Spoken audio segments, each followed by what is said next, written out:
Bueno, ahora sí, hermano.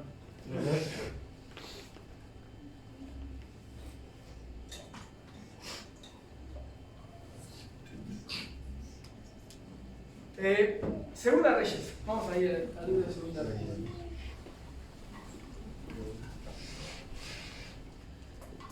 Segunda de Reyes.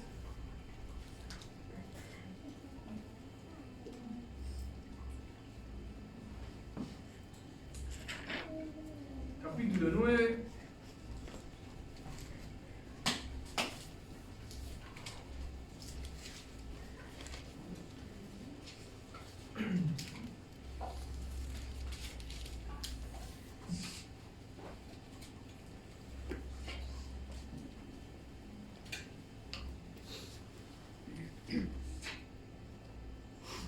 ¿Lo tienen por ahí? ¿Sí? Segunda Reyes capítulo 9. Ahí tienen, por lo menos yo tengo título: Jehú es ungido rey de Israel. Voy a leer un poquito para ponernos en contexto y bueno, vamos a ir entrando en la historia. Dice así, en nombre de Jesús. Entonces el profeta Eliseo llamó a uno de los hijos de los profetas y le dijo: ciñe tus lomos y toma esta redoma de aceite en tu mano y ve a Ramot de Galaad. Cuando llegues allá, verás allí a Jehú, hijo de Josafat, hijo de Nimsi, y entrado, haz que se levante de entre sus hermanos y llévalo a la cámara. Toma luego la redoma de aceite y derrámala sobre su cabeza y di: así dijo el Señor, yo te he ungido por rey sobre Israel. Y abriendo la puerta, echa a oír y no esperes. Fue pues el joven, el profeta, a Ramón de Galaad. Cuando él entró, he aquí los príncipes del ejército que estaban sentados, o sea, los principales del ejército. Y él dijo: príncipe, una palabra tengo que decirte. Jehú dijo: ¿a cuál de todos nosotros? Y él dijo: a ti, príncipe. Y él se levantó y entró en casa, y el otro derramó el aceite sobre su cabeza. Y le dijo: así dice el Señor de Israel, yo te he ungido por rey sobre Israel, pueblo de Dios. Verso 7. Herirás la casa de Acab, tu señor, para que yo vengue la sangre de mis siervos, los profetas, y la sangre de todos los siervos del Señor de la mano de Jezabel. Y perecerá toda la casa de Acab y destruirá de Acab todo varón, así al siervo como al libre en Israel. Y yo pondré la casa de Acab como la casa de Jeroboam, hijo de Nabat, y como la casa de Baasa, hijo de Ahías. Y a Jezabel la comerán los perros en el campo de Jezreel, y no habrá quien la sepulte. Enseguida abrió la puerta y echó a huir. Después salió Jehú a los siervos de su señor y le dijeron: ¿hay paz? ¿Para qué vino aquel loco? Y él les dijo: ustedes conocen al hombre y sus palabras. Ellos dijeron: mentira, decláranos ahora. Y él le dijo: así y así me habló, diciendo: así ha dicho el Señor, yo te he ungido por rey sobre Israel. Entonces cada uno tomó apresuradamente su manto y lo puso debajo de Jehú en su trono alto, y tocaron corneta y dijeron: Jehú es rey. Amén. Bueno, ahí es el comienzo en realidad. Si yo tengo la oportunidad de compartirles ese capítulo sería hermoso, pero quiero ir viendo algunas cosas. Brevemente, Eliseo, profeta Eliseo, la historia de Eliseo creo que la tenemos bien conocida, al menos los que estamos hoy acá. Eliseo, profeta de Dios, llama a uno de los hijos de los profetas, a uno de los más jóvenes, y lo envía con palabra de Dios. ¿A quién? A Jehú. Jehú era parte del ejército que estaba en el pueblo. De hecho, si ustedes leen, a ver si creo que acá, el 7 dice: herirás la casa de Acab, tu señor. O sea que Jehú estaba bajo la autoridad de lo que era el ejército de Acab. ¿Qué pasa con esto? Eliseo lo envía para ungirlo como rey. Y envía al profeta. El profeta hace tal cual Eliseo o Dios lo había enviado. O sea, Dios a Eliseo, Eliseo al profeta, joven profeta, responde y sucede tal cual Dios lo había pedido. Y no solamente lo unge, ya lo unge, lo reconoce como rey, sino que también con su llamado le da un propósito. Por eso tenemos siempre esa costumbre de escuchar mucho más que Dios tiene un propósito con tu vida, pero si vos tenés que responder bíblicamente de dónde encontrás eso, en realidad lo encontrás cuando lees las historias de Dios con los hombres de Dios. Porque en realidad cuando vos decís, no hay, en algún pasaje que diga, Dios tiene un propósito con tu vida específicamente, no estás encontrando un texto que te diga así. Pero tenés siempre a Dios hablando a diferentes hijos de Él, llamándolos, diciéndoles que tiene un plan para su vida, que tienen una tarea por hacer, o aún queda mucho por hacer, y les está marcando lo que deben hacer. Entonces tienen que cumplir con ese propósito que Dios les llamó. Entonces eso es una manera lo que nosotros usamos para decir, Dios sí tiene un plan, un propósito con nosotros, sí. Yo sé los planes que tengo para ustedes, planes de bien y no de mal. Siempre Dios está hablando a su pueblo y le marca, ¿no?, de alguna manera los planes que tiene con ellos. Para la iglesia es igual, porque Dios nos llama, por ejemplo, a anunciar sus virtudes, a anunciar el Evangelio. El propósito que Dios tiene con sus hijos es llamarlos, los salva, los limpia, los santifica. ¿Para qué? Para que ellos vayan y anuncien al Salvador, para que nosotros salgamos a predicar de Jesucristo a los demás. O sea, la tarea de todo cristiano es hablar de Jesucristo a los que no conocen a Jesús. Entonces, eso es el propósito principal, porque eso trae gloria a Dios. Para eso estamos llamados. Todos estamos llamados a ir y predicar el Evangelio a todas las naciones. Ese es el propósito. ¿Querés saber cuál es el propósito de tu vida? Hablar de Jesús a las personas. Dar a conocer a Cristo con tu vida. Ya está. Una de las cosas que a mí Dios muchos años atrás hizo como una especie de quebrar la vasija, ¿no?, de mi mente y empezar a darle forma nuevamente, fue empezar a entender que los llamados que Dios hace a la vida de las personas y la forma en la que Dios los usa son siempre en el contexto dentro de la palabra de Dios, y sus promesas son la palabra de Dios, no por fuera de la palabra de Dios. Por ejemplo, no es que yo creo que Dios me dijo que voy a, no sé, con la barca tener un edificio en 5 años. Entonces creo esa promesa que un día uno me dijo, ¿sabes que quizá Dios te dé un edificio el día de mañana? Y yo me tomé de esa palabra que un fulano me dijo y la creo a morir. Y voy a hacer todo lo posible para tener ese edificio. Y hasta capaz que pasa. Pero no, eso no es el propósito de Dios ni el plan de Dios. Los propósitos y los planes de Dios están en la Escritura y no fuera de ella. Entonces nosotros, para saber cuáles son los propósitos de Dios, tenemos la palabra. Para saber cosas específicas, más específicas, la palabra. Después los medios que Él usa, que van a ser en el hoy que estamos y nos encontramos, van a variar porque somos todos diferentes. Dios dispone cosas diferentes para nuestras vidas. Pero cuando nosotros tenemos una promesa de Dios, son las que tomamos y entendemos de la Escritura para nuestra vida. ¿Entienden? No es que Dios me dijo, oraba y sentí en mi corazón que Dios me dijo que voy a tocar por todo el mundo con mi banda. Eso no tiene nada que ver con la Biblia. No va a pasar así. La Biblia, las promesas que hablamos que nos tomamos y que no van a fallar en 100% son las que están escritas. Después vos podés tener, tengo algo en mi corazón, como esa corazonada, ese sentir, que puede ser el Espíritu Santo indudablemente, pero ¿cómo puedo discernirlo al 100% y estar seguro que es Él? Si sigo estando en este cuerpo pecaminoso. Bueno, tengo que ver que en realidad tiene que estar dentro de los parámetros de la palabra. Tengo que ver que a medida que lo voy llevando adelante, voy viendo como Dios va abriendo el camino, va poniendo las cosas alrededor para que sucedan. Pero eso que puede ser, primero tengo que asegurarme que esté dentro de la palabra de Dios. Tengo que estar viendo que estoy confiando en Él y no confiando en mi fuerza, porque también lo puedo alcanzar por mi fuerza. Porque también la palabra dice confía en Él y Él hará dentro de su voluntad. Juan dice que si nosotros pedimos algo conforme a su voluntad, ya tenemos que creer que lo recibimos porque va a ser así. Pero cuando hablamos de su voluntad, se empieza a hacer cada vez más angosto el camino. Porque ya se sale muchas veces los gustos personales, de lo que queremos o donde apuntamos. Muchas veces podemos engañarnos a nosotros mismos. Eso es importante tenerlo claro. ¿Pero por qué les comparto esto?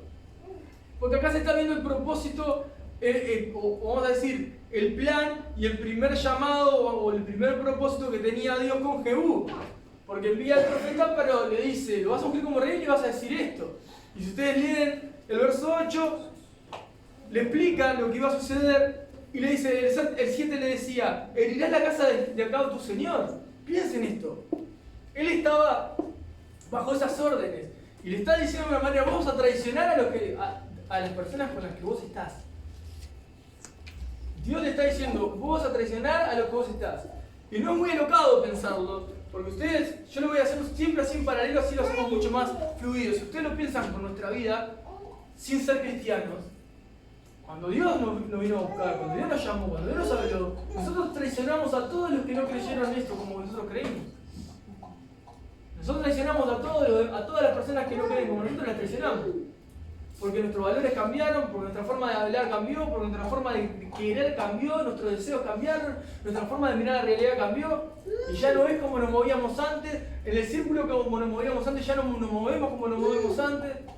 Entonces, de alguna manera, nuestros círculos, al círculo en el que te encontrabas, lo traicionaste. Y esto está sucediendo en la vida de Jehú, cuando llega el profeta y le dice, vos vas a ser el rey de Israel, pero vas a ir a traicionar a los tuyos. Está diciendo, vos vas a ir a herirás la casa de tu señor para que yo venga y la sangre de mis siervos los profetas. Eso es lo que está diciendo Dios a Jehú. Eso es lo primero, la primera acotación que hago para que podamos ver que vos como hijo de Dios, muchas veces te van a decir, que según como lo leas y la rapidez que tengas para responder, te van a decir, estás cambiado, o ya no sos el mismo. En realidad son motivos de alabanza para nosotros, porque dan evidencia de que realmente Dios transformó nuestra vida. Muchas veces lo van a decir de manera despectiva, o no, lo van a decir con intenciones de señalarnos como que ya no sos la misma persona, cambiaste para mal, ¿no? Pero en realidad sí. La persona que no cree, que no vive como nosotros, nuestro cambio no le favorece, lo ve para mal. Pero para nosotros no es para mal. Para el que no cree es olor a podrido. Pero para el que se salva es perfume. ¿Me entienden? Es olor de muerte para el que no cree. Entonces, una de las cosas que nos vamos a encontrar es así. Dios nos llamó, sabemos qué tenemos que hacer de nuestra vida y bueno, nos vamos a encontrar muchas veces que van a vernos como si fuésemos traidores, ¿no? Porque ya no vivimos como vivíamos. Dice parte del llamado o de la tarea que tenía Jehú por delante. Dice el Señor que quería vengar a sus siervos los profetas y la sangre de todos los siervos del Señor, porque obviamente Jezabel había mandado matar a todos. Después dice, perecerá toda la casa de Acab y destruirá de Acab todo varón, o sea que iba a aniquilar a toda su descendencia, todo lo que estaba alrededor de él, todo. Yo pondré la casa de Acab como la casa de Jeroboam, y o sea que no iba a quedar nada. Y en el 10 incluso dice, y Jezabel la comerán los perros en el campo de Jezreel y no habrá quien la sepulte. O sea, miren cómo iba el final de Jezabel, lo que iba a hacer. Esta mujer que obviamente, si recuerdan la historia, fue la que pudo inhibir de alguna manera y llevarlo a casi una depresión enorme al profeta Elías. Entonces, viendo esta realidad, eso lo recibe Jehú. Y el profeta, imagínense, después de que le dice todo eso, Eliseo le dijo, después que lo digas, salí corriendo por tu vida. Como diciendo, y yo pensaba esto, ¿no? Si nosotros somos llamados a hablar la palabra de Dios tal cual es, muchas veces no vamos a caer en gracia. Y no te estoy diciendo solamente que vayas a hablar la palabra de Dios tal cual es, porque en este momento, sí, fue a hablarle la palabra de Dios y después le habló todo lo que él debería hacer. Y muchas veces, quizá, nos vamos a encontrar momentos que vamos a hablar la palabra de Dios, o vamos a predicar la palabra de Dios, pero también muchas veces vamos a predicar, o vamos a aconsejar, o vamos a marcar lo que otra persona pueda hacer. Como decirle yo que se puede tener una charla con un familiar, con un amigo, con un vecino, con alguien que te pueda pedir un consejo, y vos vas a dar tu punto de vista desde la cosmovisión, de la forma que vos ves la realidad, que la ves de una manera cristiana. Y muchas veces no se adapta tu forma de ver la vida a la forma que los demás llevan. Y eso molesta. Entonces, a veces decís las cosas y acá de una manera yo pensaba eso, no, decilo y salí corriendo porque se la van a agarrar contigo, ¿no? ¿Para qué dijiste lo que dijiste? Si molesta. Pero a veces tenés que decir, porque la verdad ofende, obviamente que ofende. Nos ofende a nosotros que somos cristianos y entendemos que es la verdad. Imagínate a alguien que no cree en una verdad absoluta, que no cree en Cristo. Pero no vamos a encontrar en momentos que vamos a tener que hablar la palabra de Dios, no deja de ser con amor, ¿verdad? Pero el resultado puede ser este. Vas a tener que salir de ahí porque no vas a caer en gracia. Y bueno, la orden era, después que lo diga, que corra por su vida, ¿no? el profeta joven, y así lo hizo. Dice el verso 10, ¿no? Enseguida abrió la puerta y echó a huir. Ahora, cuando sale Jehú, imagínense eso, él recibe el llamado de Dios y le acaba de decir, sos rey de Israel. ¿Cómo es Israel? ¿Tengo que ir a matar a los que están delante de Israel hoy? Tengo que traicionar a los míos, que ya no son míos, porque yo ya no estoy deseando, ahora estoy llamado por Dios. Y miren como dice, ¿no? Él sale del cuarto y están los demás siervos alrededor de él y le dicen, ¿hay paz? O sea, ¿está todo bien? ¿Para qué vino a ti aquel loco? O sea, ni siquiera creían en los profetas, diciendo, este tipo está loco. Y él les dice, nada, ¿vieron cómo son los que hablan de eso? Yo me imagino esa situación, nosotros, capaz que te pasó alguna vez, capaz que no, pero me imagino una situación evangelizando a alguien que te escucha con atención, pero en el momento que te vas, viene otro y dice, che, ¿te está hablando de Dios? No, está re loco, pero a él le interesa lo que le estás hablando, pero a los demás no sabe cómo mostrarse, ¿no? Entonces, él mismo te está diciendo que sí por un lado, pero después te está diciendo, no, yo no quiero eso, no, en realidad lo quiere. Y acá pasaba lo mismo, dice, si fue llamado por Dios, pasaba a ser rey, y él trató de evadir la pregunta, no, el tipo está loco, yo no estoy llamado a esto, no pasa nada, está loco, está hablando de locura, ya lo conocen. Y lo ven y le dicen, no, vos estás mintiendo, así no es la verdad. Entonces le dice en el 12, ¿no? Decláranoslo ahora. Y él le dice, así y así me habló. O sea, le empezó a explicar, ¿no? Y le dice, así ha dicho el Señor, yo te ungido por rey sobre Israel. Y acá viene algo que me gustó mucho, que lo subrayé muchísimo en el verso 13, que habla de la forma en la que ellos respondieron. Yo creo que presten atención a esto. Entonces cada uno tomó apresuradamente su manto y lo puso debajo de Jehú en un trono alto, y tocaron corneta y dijeron, Jehú es rey. Los que estaban alrededor de él, con solo él exponer lo que Dios lo había llamado, lo reconocieron como tal. A mí lo que me gustó y lo que me hizo reflexionar fue que ellos podrían haber dicho, ¿qué te piensas? ¿Que sos un traidor? ¿Que nos vas a venir ahora, vas a querer tomar el lugar vos? O lo que sea. Pero en el momento que él les declaró lo que Dios lo había llamado, ellos respondieron a él. Lo reconocieron como tal. O sea, no fue que se fueron en contra de él, sino que todo lo contrario. Se sometieron a él. Y todavía no había pasado más nada. Eso me llamó mucho la atención. Ahora, el 14 dice esa palabra que yo decía, no, traicionó, pero claro, de una manera, dice el 14, así conspiró Jehú, hijo de Josafat, hijo de Nimsi, contra Joram, que era el que estaba como rey en ese momento. Estaba entonces Joram guardando a Ramot de Galaad con todo Israel por causa de Hazael, rey de Siria. Bueno, hubo una guerra, él estaba allí, había sido herido y se había juntado también con Ocosías. Entonces, ¿con quién conspiró? Bueno, conspiró contra el pueblo mismo. De alguna manera, él tenía que eliminar a todos. Ahora, fíjense cómo sigue el 15.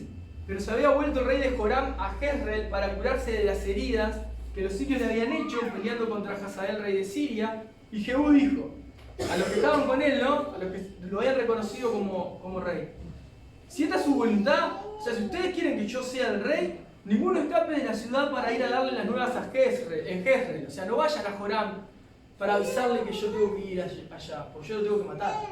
Esa es la realidad. Entonces Jehú cabalgó y fue a Jezreel, porque Joram estaba allí enfermo. También estaba Ocosías, rey de Judá, que había descendido a visitar a Joram. Y escuchen esto, cómo empieza. Y el atalaya que estaba en la torre de Jezreel vio la tropa de Jehú que venía y dijo: veo una tropa. Y Joram dijo: ordena a un jinete que vaya a reconocerlos y le diga: ¿hay paz? O sea, estaba llegando Jehú a Jezreel y el atalaya, como atalaya, tuvo que avisar que venía alguien, una tropa. Y lo envían un jinete para que les haga el encuentro a Jehú y le pregunta si había paz. Escuchen la respuesta que hace, y si tienen otras versiones después lean las otras versiones porque es buenísimo. Dice: fue pues el jinete a reconocerlos y el rey dice así: ¿hay paz? Y Jehú le dijo: ¿qué tienes tú que ver con la paz? Vuélvete conmigo. O sea, le está diciendo, a otras versiones dice, algo así como, ¿y vos conocés lo que es la paz? Y alguna versión dice, volvete conmigo es, únete a nosotros. Únete a nosotros. O sea, ya no era Jehú solo, sino iba Jehú con los que estaban con él. Y Jehú le dice, él sale a buscar, a preguntar si eso vienen en son de paz. Pero Jehú le pregunta, esa pregunta es realmente, ¿hay paz? Eso me hacía pensar, y lo vamos a ver pues se repite más de una vez y después vamos a ver alguna cosa más. Pero yo pensaba, ¿no?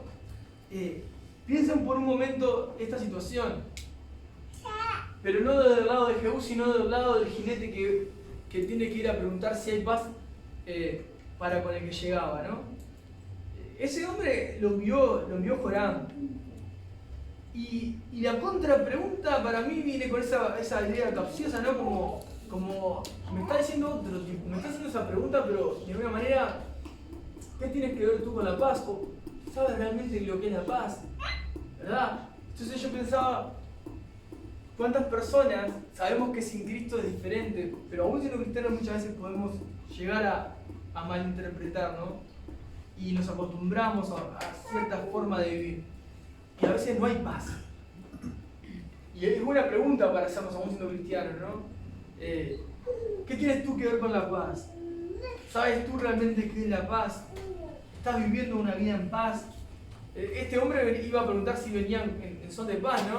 Y él le dijo de una manera, ¿sabés lo que es realmente la paz? Unite a nosotros. Jehú estaba siendo rey de Israel ahora. Ese hombre jinete no sabía. Y nosotros siendo cristianos, esa paz que Jehú estaba, la que estaba hablando Jehú es la que nosotros conocemos, la que nosotros deberíamos vivir, en la que nosotros deberíamos andar, la que nosotros deberíamos ofrecer, que mucha gente no conoce. Y a mí me pasa esto, capaz que no les pasa, pero me pasa esto, creo que el gran porcentaje de nosotros como cristianos quizás fallamos en esto, ¿no? Hacemos esta pregunta de repente como Jehú al jinete, le preguntamos a alguien, por ejemplo, ¿vos realmente sabés lo que es la paz? Esa persona, ¿no? Queda como, nunca me lo había cuestionado, ¿no? No sé, nunca lo razoné. Pero nos falta la otra parte, que es unite a nosotros.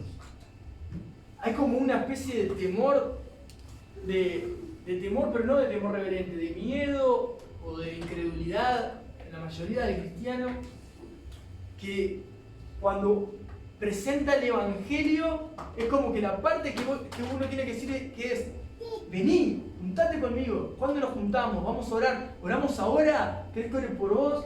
Toda la parte en la que Dios tiene que usar el instrumento en sus manos y el instrumento sos vos, hay como una cierta incredulidad en la que decimos, bueno, el Espíritu Santo lo hará. El Espíritu Santo está dispuesto a hacerlo en el momento que estás ahí porque vos estás parado ahí. Nos falta el decirle, únete a nosotros, vení, unite conmigo. Quédate al lado mío y vas a ver, acompañame y vas a ver. Es como nos limitamos hasta ahí, llegamos hasta ahí. Los hacemos reflexionar, le hacemos preguntas, ¿no? De una manera, él salió con una pregunta y el otro le hizo una contrapregunta para hacerlo reflexionar. Y manejamos muy bien todo eso. Pero nos falta el permitirnos ser usados por Dios para el knockout, el último golpe, para que el orgullo caiga. No lo hacemos. Es como que quedamos ahí. Hasta ahí hablé, bueno, Dios lo va a hacer, viste que Dios cuando quiere. O sea, la mayoría de las personas que dialogo todos los días, toda la semana, de cristianos que compartimos diferentes testimonios, sea acá adentro o no acá adentro, ¿no? Hablo con mucha gente.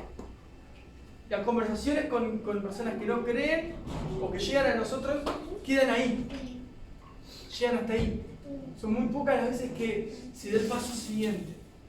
Dios, sos todopoderoso y vos tenés intenciones de salvar a todos. Esa es la intención. Que lo haga o que no haga con todos esos otros asuntos que no me corresponden, pero yo tengo que proclamar tu salvación. Yo soy el único instrumento que está acá a la vuelta porque no hay más nadie hablando. Y yo soy el que puedo orar por esa persona para que vos puedas consolar. Yo puedo ser el que se le pueda pegar al lado para que él pueda conocer al Dios verdadero. ¿Entienden? Entonces nos quedamos ahí, llegamos hasta la pregunta, lo hacemos que piensen y bueno, y queda ahí. Nos falta un paso más. Ahora, le hace esa contrapregunta a Jehú, ¿qué tienes tú que ver con la paz? Y exhorta, ¿no? O extiende la invitación, si quieren decir así, y le dice, vuélvete con nosotros, vuélvete conmigo. El atalaya dio luego aviso diciendo, el mensajero llegó hasta ellos y no vuelve. Otra de las cosas que pienso, y hermano, pónganse felices con eso, porque yo pensaba, ¿cuántas veces vas a encontrarte con el enemigo que venga hacia vos? Y el enemigo se va a unir a vos. ¿Qué vas a decir? Pero esta persona no era la que tendría que quedarse acá, porque si lo vemos en términos naturales, en realidad lo único que deseaba era atacarme o señalarme o lo que sea. Poner la persona incrédula que te pueda estar generando ese tipo de conflicto en tu mente. Y vos decís, pero desde el momento que llega a mí, si yo tengo la capacidad de hacer esto en Dios, termina uniéndose a mí. Lo que está diciendo de una manera, si ustedes lo ven así de una manera, es como la iglesia trabaja proclamando la palabra y sacando a los que eran enemigos por naturaleza, enemigos de Dios, pasan al bando de Dios. Y eso somos nosotros también. Nosotros fuimos por naturaleza enemigos de Dios, pasamos al bando de Dios. Quizás fuimos en contra de la iglesia una cantidad de veces y terminamos estando dentro de la iglesia, dentro del cuerpo de Cristo. Creo que eso es algo para poder meditar. Muchísimos de nuestros enemigos naturales, vamos a decir así, pueden terminar siendo nuestros hermanos, aliados de la batalla. Fíjense que la atalaya les decía, el mensajero fue y no volvió. Y el 19, envió a otro jinete, el cual llegando a ellos dijo, el rey dice así, ¿hay paz? Y Jehú respondió, ¿qué tienes tú que ver con la paz? Vuélvete conmigo. ¿Y qué pasó? El atalaya volvió a decir, también este llegó a ellos y no vuelve. Dice, y el marchar del que viene es como el marchar de Jehú, hijo de Nimsi, porque viene impetuosamente, o sea, la característica con la que venía era igual que la del abuelo. Lo reconoció el atalaya, reconocía la forma en la que él andaba. Y obviamente que todo lo que es ajeno a la vida de Dios, reconoce claramente cuando está Dios. O sea, ¿qué quiero decir con esto? El que es contra Dios, cuando Dios viene, ve diferente, ve lo que viene y lo ve diferente. Esta persona es distinta, esta persona habla diferente, esta persona se muestra distinta, comparte diferente, me habla no me está hablando con ninguna falta de respeto, pero me habla con autoridad.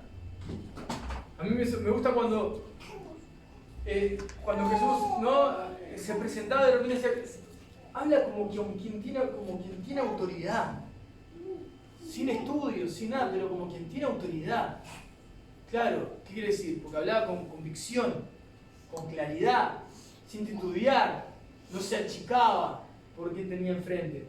No era que iba a faltarle el respeto. En ningún momento vamos a ver a Jesús que faltó el respeto, en ningún momento. Pero no se achicó con nadie. Y Pablo a Timoteo le dice lo mismo. No te dio el espíritu de cobardía a Dios, sino un espíritu de poder, de amor y de dominio propio. ¿Para qué? Para que vos hables con autoridad, creyendo en quien crees, demostrando que lo que vos crees es verdad, no es a medias. Tu carácter acompaña, tu forma de hablar expresa, tus gestos acompañan y todo hace un combo que se ve la autoridad que Dios te delegó para que vos uses. O sea, es un todo, ¿verdad? Y entonces, el 21 dice, entonces Joram dijo, unce el carro, o sea que ahora ya está, se terminó, ya no mando más nadie. Y cuando estaba uncido en su carro, salieron Joram, rey de Israel, y Ocosías, rey de Judá. Los dos estaban allí, cada uno en su carro, y salieron a encontrar a Jehú, al cual hallaron en la heredad de Nabot de Jezreel, o sea, los hijos de Acab. Cuando vio Joram a Jehú, dijo, ¿hay paz, Jehú? Y miren lo que responde Jehú a Acab, al hijo de Jezabel, ¿no? ¿Qué paz? Con las fornicaciones de Jezabel tu madre y sus muchas hechicerías. O sea, ¿de qué me estás hablando? ¿De qué paz me estás hablando? Otra versión dice, si tu madre es una prostituta y una bruja. Literal. Eso fue lo que le dijo. ¿De qué paz me estás hablando? ¿Qué vida de paz me estás diciendo? O sea, de alguna manera, le está diciendo, vos te estás dando cuenta de todo lo que hizo, todo lo que se destruyó, y vos decís, no voy a hacer nada al respecto. ¿Venís tranquilo sin querer tener conflicto con nosotros? No, pero fíjate todo lo que está pasando. Y le responde de esa manera. Entonces Joram volvió las riendas y huyó y dijo a Ocosías: ¡traición, Ocosías! Pero Jehú entesó su arco e hirió a Joram entre las espaldas y la saeta salió por su corazón. Mató a Joram y cayó en su carro. Dijo luego Jehú a Abicár, su capitán: tómalo y échalo a un extremo de la heredad de Nabot de Jezreel. Acuérdate que cuando tú y yo íbamos juntos con la gente de Acab, su padre, Jehová pronunció esta sentencia sobre él diciendo: que yo he visto ayer la sangre de Nabot y la sangre de sus hijos, dijo el Señor, y te daré la paga en esta heredad, dijo el Señor. Tómalo pues ahora y échalo en la heredad de Nabot, conforme a la palabra de Dios. Luego dice, Jehú mata a Ocosías. También hirió a Ocosías y terminó muriendo en Megiddo. Y después, el verso 30 dice: vino después Jehú a Jezreel, y cuando Jezabel lo oyó, miren lo que hizo. Se pintó los ojos con antimonio y atavió su cabeza y se asomó a una ventana. Y cuando entraba Jehú por la puerta, ella dijo: ¿sucedió bien a Zimri, que mató a su señor? Alzando él entonces su rostro hacia la ventana, dijo: ¿quién está conmigo? ¿Quién? Y se inclinaron hacia él 2 o 3 eunucos, o sea, de los que estaban con ella. Solo lo miraban a Jehú, reconocieron la autoridad que había en Jehú y se inclinaron a Jehú, los que eran enemigos hasta el momento. Y él les dijo: échenla abajo, o sea, de allá arriba, ¿no?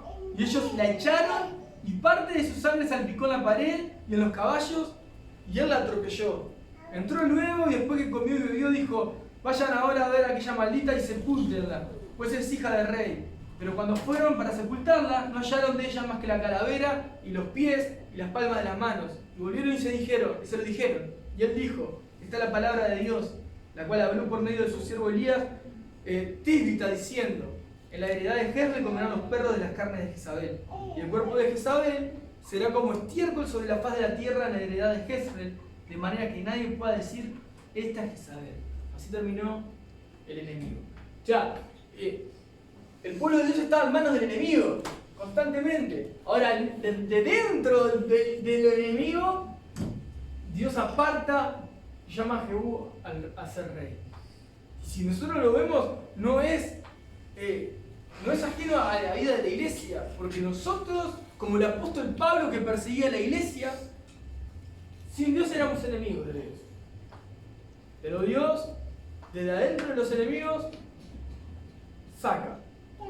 Yo creo que, mirando esto, viendo algunas de las reacciones como las que les contaba al principio, los que estaban alrededor de Jehú reconocieron su llamado y se colocaron delante de él y lo reconocieron como rey.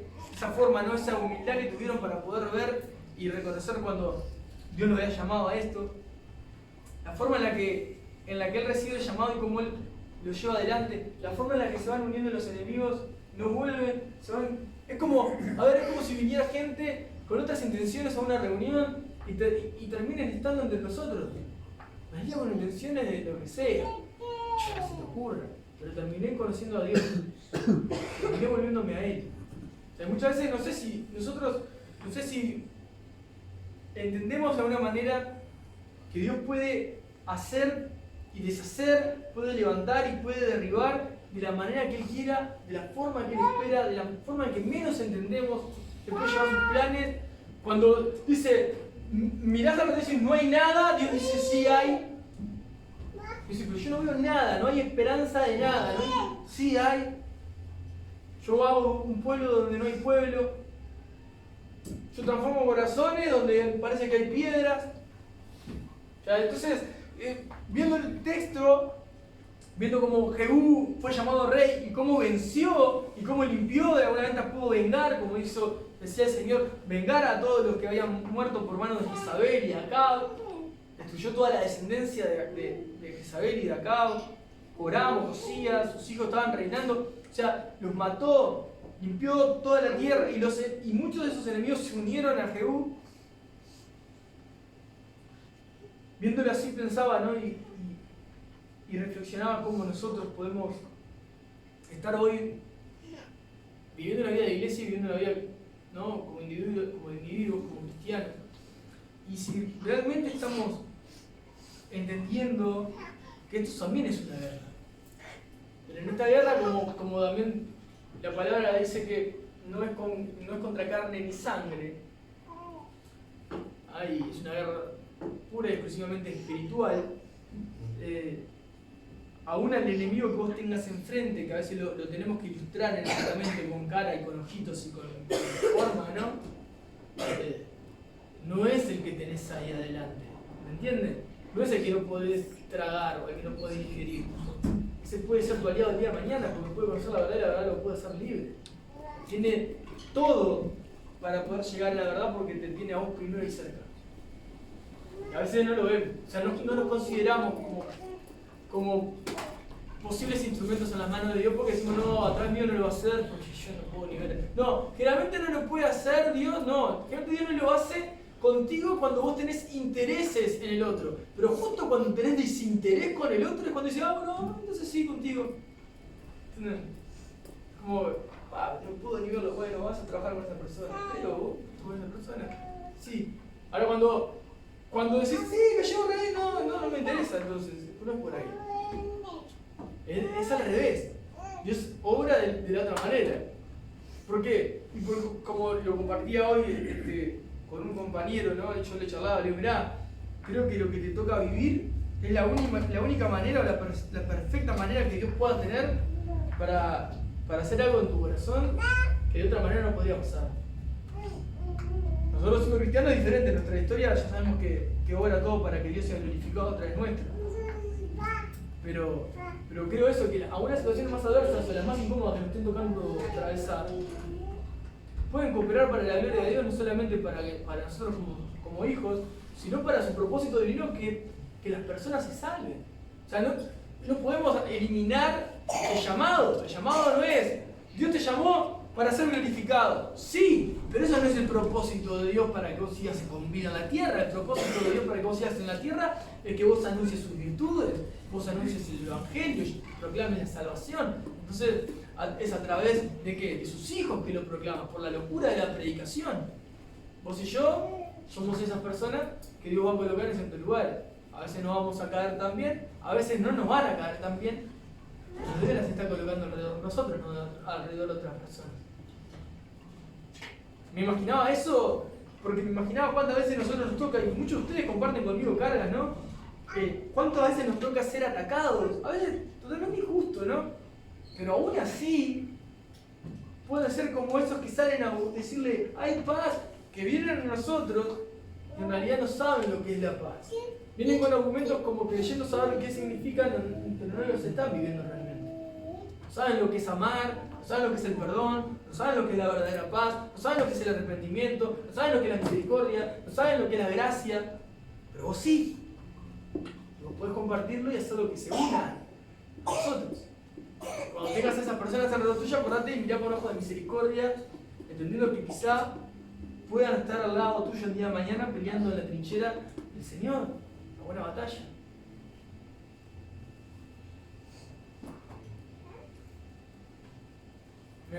También pienso un poco en el carácter de Jehú, porque Jehú no titubeó a la hora de enfrentar a Joram y cuando vino con esa pregunta a ver si no había ningún problema o por qué estaba yendo, fue bien claro.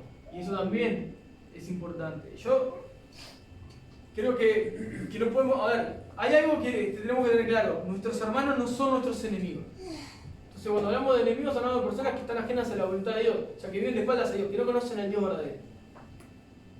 Incrédulo. Personas que te dicen, yo no creo en Dios. Listo. Si la persona me dice, yo creo en Dios, pero y me da otro argumento, y yo creo... No puedo saber, porque también incluso el apóstol Pablo, incluso el Señor, muchas veces vamos a encontrar con personas que quizá prediquen, enseñen de Cristo y de repente tengan, no sé, desde muletillas o enseñanzas mías que no entendemos tanto. Entonces digo, conocen, no conocen, serán, no sé, no me importa en realidad, no estoy para entregar, porque aún por excusa o por celos o por contiendas, si la persona habla de Jesús, Jesús sigue siendo anunciado. Eso es lo que enseña la palabra. Yo no estoy para estresar por eso. Pero sí sé que hay gente que es incrédula, gente que no cree, que no le interesa, que te ataca porque sos cristiano. ¿Ahí está el enemigo? Sí, detrás de esas personas. Porque esas personas están muertas. Necesitan conocer a Jesús. Entonces nosotros tenemos que hablar de Jesús. Pero para hablar de Jesús tenemos que vivir a Jesús. Nuestras palabras tienen que ser, vamos a decir, el resultado final. Lo primero tienen que ser nuestras actitudes, nuestros hechos. También obviamente que tenemos que ser amorosos, ser compasivos, ser misericordiosos, como decías, perdón, todo lo que estoy hablando tenemos que aplicarlo con nuestros hermanos. Ayer veía un breve video, capaz que lo conocen, son unos músicos, son hermanos, se llaman Jesse y Joy. Ellos crecieron en una iglesia cristiana. Su papá fue un pastor hasta que murió, hace unos años atrás. Y son dos hermanos, un hermano y una hermana. Y la hermana hoy está casada con una mujer y tienen un hijo por vientre subrogado, se dice, ¿no? Y yo estaba escuchando hicieron una entrevista a ellos y el título decía hijo del pastor lo peor, ¿no? Y ellos le contaban que ellos crecieron dentro de una iglesia y lo que se acuerdan del padre era la presión que tenía el padre constante de tener que mostrar una vida perfecta y con hijos perfectos. Y ellos dijeron, desde chicos dijeron, todo lo que queremos es todo lo que no hay, todo lo contrario de lo que pasa acá adentro. No me interesa esta vida. Hoy son famosos, graban cantidad de discos, siguen gente, llegan estadios. Pero ella se animó a ser madre recién después que murió el padre. Hasta por respeto, ¿viste? Como diciendo, no, bueno, papá no lo entendería. No sé. Pero fíjate que son personas ya de 30 años, 30 y pico de años, y toda la vida. Y ellos le preguntaban, ¿pero tienen algún recuerdo bueno de esa vida de hijos de pastor? Y no, nosotros creemos que él tenía una verdadera intención de llevar una vida íntegra, pero no sabía cómo manifestarlo. Entonces, iba a hacer una consejería matrimonial y nos dejaban en un salón VIP ahí 2 horas. Como éramos niños empezamos a hacer alguna cosa de niño, travesuras de niño. Estábamos aburridos, 2 horas ahí, empezamos a hacer algo. Yo cuando él salía, los veía haciendo algo, lo llamaban para un cuarto aparte, sacaba el cinto y le empezaba a dar cintazos a los dos. Después se fueron los que había aconsejado, que los cuiden a sus hijos, ámenlo, no sean duros con ellos. El nivel era un desastre. Y ellos se criaron viendo esa doble moral, ¿no? Era amoroso, en el púlpito. Como decían, ellos decían, era así, pero y aún así ellos no es que lo defendían, pero ellos quizá en su madurez o en su ignorancia entendieron que papá no sabía cómo vivir otra vida. Era la vida que a él le tocó vivir, era así, no sabía cómo llevar otra vida. Claro, indudablemente, ¿qué pasó con ese pastor? Y ese pastor quizá no estaba tan preparado, quizá no supo apoyarse en otros, quizá no entendió de qué se trataba el Evangelio. No se trata de mostrar, se trata de vivir. Y a ellos lo que más les dolió fue que para afuera era súper amoroso, era súper compasivo, misericordioso, pero en la casa no les dejaba pasar una. Era totalmente violento, áspero. Yo pensaba, obviamente que uno piensa en su familia primero, ¿no? En mi caso mi esposa, mi hija y después en el resto, pero también pensando como iglesia, pensaba cómo yo puedo estar viviendo dentro de mi congregación como hijo de Dios, con mis hermanos, cómo puedo estar tratando hacia afuera. Quizás hacia afuera muchas veces pueda ser hasta más simpático, más amoroso, más dado, o más misericordioso, más compañero, como quieran poner, que con los que tengo dentro de mi casa. ¿Entienden? Quizá, y no justamente como funcionando como hijo de Dios, sino sacándome la labor cristiana de evangelizar en tu día a día. Entonces, tengo más. Ellos decían, tenía un amor y una pasión y una atención. Él necesitaba servir a los demás, mucho más que en casa. Es un mal de todo pastor lidiar con eso es indudable. Porque uno tiene una vara todo el tiempo en la que no se puede extralimitar. Todo el tiempo tiene que estar siendo medido para que eso no se pase para otro lado. Y las consecuencias están a la vista. Sus 2 hijos hoy no creen en Dios. Su padre no supo sembrar el Evangelio en sus corazones.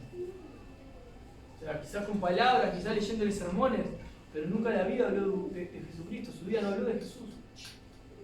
Su vida no habló del perdón, de misericordia, de compasión. Y es una de las cosas que me hacía reflexionar también. El hecho de pensar, bueno, afuera está el enemigo, pero el enemigo trabaja a través del incrédulo. Y el incrédulo en primera instancia no es mi enemigo, porque él está muerto. Y Dios me dio esa capacidad, dada a Dios, de poder predicar el Evangelio. Hablemos del Evangelio. Jesucristo es el que da vida, es el que salva. Hoy tenemos de una manera la forma de que de cualquier lado sepan que acá nos estamos reuniendo, ¿no? Pero así como un cartel luminoso en medio de la oscuridad puede hacerse ver, así tenemos que hacer nosotros para el mundo. Tenemos que mostrar a Cristo en medio de la oscuridad. No nos sirve ignorar al incrédulo, al pecador. Hoy hablaba también con otra persona y me comentaba algo así, ¿no? Como cierta persona un día en sus pecados trató de evitar cruzarse con cualquier otro que lo conociera por su vergüenza, ¿no? Por sentirse avergonzado de la vida que está llevando. El que no conoce a Cristo, o el que escuchó de oídas incluso, ¿no? Ni siquiera un cristiano estoy hablando, que sabe lo que debería ser lo recto y no lo hace, vive una vida miserable. Vive una vida miserable. Y el que interpreta, incluso yo pensaba en estos hijos que crecieron, ¿no? Y que claro, la lectura que hicieron del Evangelio fue el error de su padre, pero qué triste tener todo a disposición para poder ver que el padre también era un pecador que necesitaba arrepentimiento y cambiar, y no interpretar que eso es Dios y la iglesia. Claro. Porque claro, yo puedo pasar rayas y decir, sos así, acá en casa sos un desastre y te haces el cristiano, acá Cristo no existe, fin. Es una lectura muy vaga, ¿no? Porque en realidad, si vemos en profundidad nuestra vida, todos nos equivocamos y todos tenemos errores. Pero también somos responsables de llevar la luz de Cristo. Empezando por casa.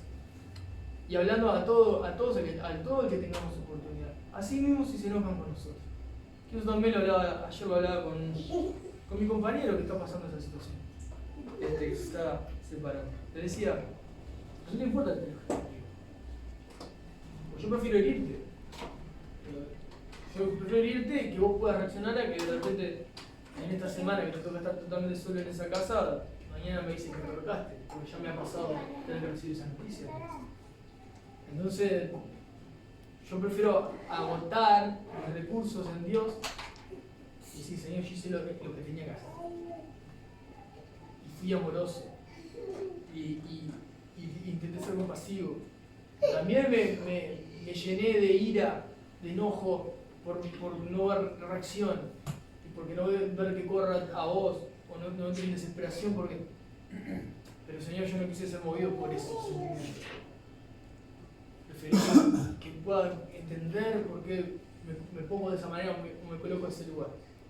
Necesito y deseo que Dios obre, pero yo ya hice lo que debía hacer. ¿Entienden? Los incrédulos alrededor nuestro necesitan a Jesucristo, necesitan a Jesús. Nosotros necesitamos a Jesús todos los días. Poder ver esto, que uno pueda ir a darme testimonio, ¿no? Y yo les pueda dar testimonio a ustedes, decir, y a esta persona que hacía, vos sabés que viene, me escribe, me estoy hablando, estamos orando, le estoy compartiendo el Evangelio. Porque a veces hacemos como una especie de pared, ¿no? Ni siquiera una pared de yeso que la puede romper fácil, ¿no? Como una muralla, ¿no? No hay oportunidad de evangelio ni de salvación en su vida. Al menos en mi mente, enviarlo por otro lado. Entonces limitamos al Espíritu Santo. Es el Espíritu Santo que hace la obra. Si quieren, piensen más. Se lo compartí a algunos de ustedes, no todos. Pero lo de estas 2 últimas semanas, que quizá no lo razonaron por este lado, lo voy a compartir, porque quizás sí lo puedan entender. Estas 2 semanas nosotros como iglesia, Dios nos usó para tratar en otra cantidad de iglesias. Y eso se llama avivamiento. Que el Espíritu Santo envíe masivamente almas a un lugar. cuando ni siquiera en muchos casos la estábamos esperando, como por ejemplo la de la reunión de mujeres, ¿no? Que no era lo que habíamos entendido que se iba a hacer al principio, el mismo día en realidad. Parábamos algo para alcanzar 10, 12 personas y fueron más de 20. Yo no sé si ustedes... Había una persona en particular que había venido sola, se tomó un ómnibus para venir de Neptunia, que todavía no sé quién es ni de qué iglesia es en sí, porque no es de Villatato. Y bueno, vino una persona que había venido de Estados Unidos hace poco, y vinieron de la congregación de acá cerca, y vinieron de la congregación de acá de San Mar también, y vinieron de otras congregaciones. Y vos decís, pero ¿por qué estamos acá escondidos? ¿Por qué no van al otro lado? ¿Por qué vienen acá? ¿No? Y vos decís, bueno, el Espíritu Santo, ¿qué hizo? Y yo lo hablaba con los pastores, ¿no? Les decía, se dieron cuenta de la necesidad general que hay en el pueblo de Dios, de estar unidos, de poder escuchar la palabra de Dios, de poder tener confraternidad, y todo eso solo en libertad y sin presiones. Y fíjate cómo es que en este caso, en este último caso, la necesidad de las mujeres. Porque si vos te pones a pensar, la iglesia acá sigue reuniendo una reunión de mujeres como se suele lograr hacer. Pero el Espíritu Santo dijo, bueno, no, esperen, no es para ustedes solo, voy a enviar más gente. Voy a enviar más personas que tienen necesidad. Eso es un privilegio. Que nosotros en este espacio que decís, ¿cómo hacemos para meter 2 mesas más? Nos hayamos reunido 4 pastores con sus congregaciones respectivamente, los hombres de esa congregación, compartiendo como si nos conociéramos de toda la vida. Yo sé que a uno capaz que le cuesta más que a otro, eso son también tratos de enseñar a uno, capaz que, no sé, uno se sienta en el rincón solo y no se anima a hablar con nadie, ¿viste? Siempre pasa, o si juntan 2, prefiero me junto con alguien que lo veo todos los días. ¿Para qué te juntas con alguien que lo veo todos los días? Te hace un mar de gente para saludar y conocer. Dios te está trayendo a vos. No te está mandando a vos a otro lugar. Dios te está atrayendo a lo que Dios te dio a vos. ¿Entienden? Entonces, Dios te dio, no te desanimes, no te creas poca cosa, ¿me entiendes? No te creas gran cosa, pero crees que Dios puede hacer grandes cosas en vos que sos poca cosa, ¿me entienden? O sea, Dios puede hacer mucho más. Tenemos que empezar a entender que Él tiene deseos, sí, está interesado, podemos decirlo así, está interesado en la barca, está interesado en nuestra vida, y sí, Dios nos ama. Pero no solo en nosotros está interesado en más. Los incrédulos, que son los que pueden estar orando para el enemigo, aún hermanos que están con necesidades. Y nosotros como hijos de Dios salimos a toda la iglesia de Cristo. Vamos para predicar. Bueno, vamos a orar. Vamos a darle gracias a Dios por este momento de compartir.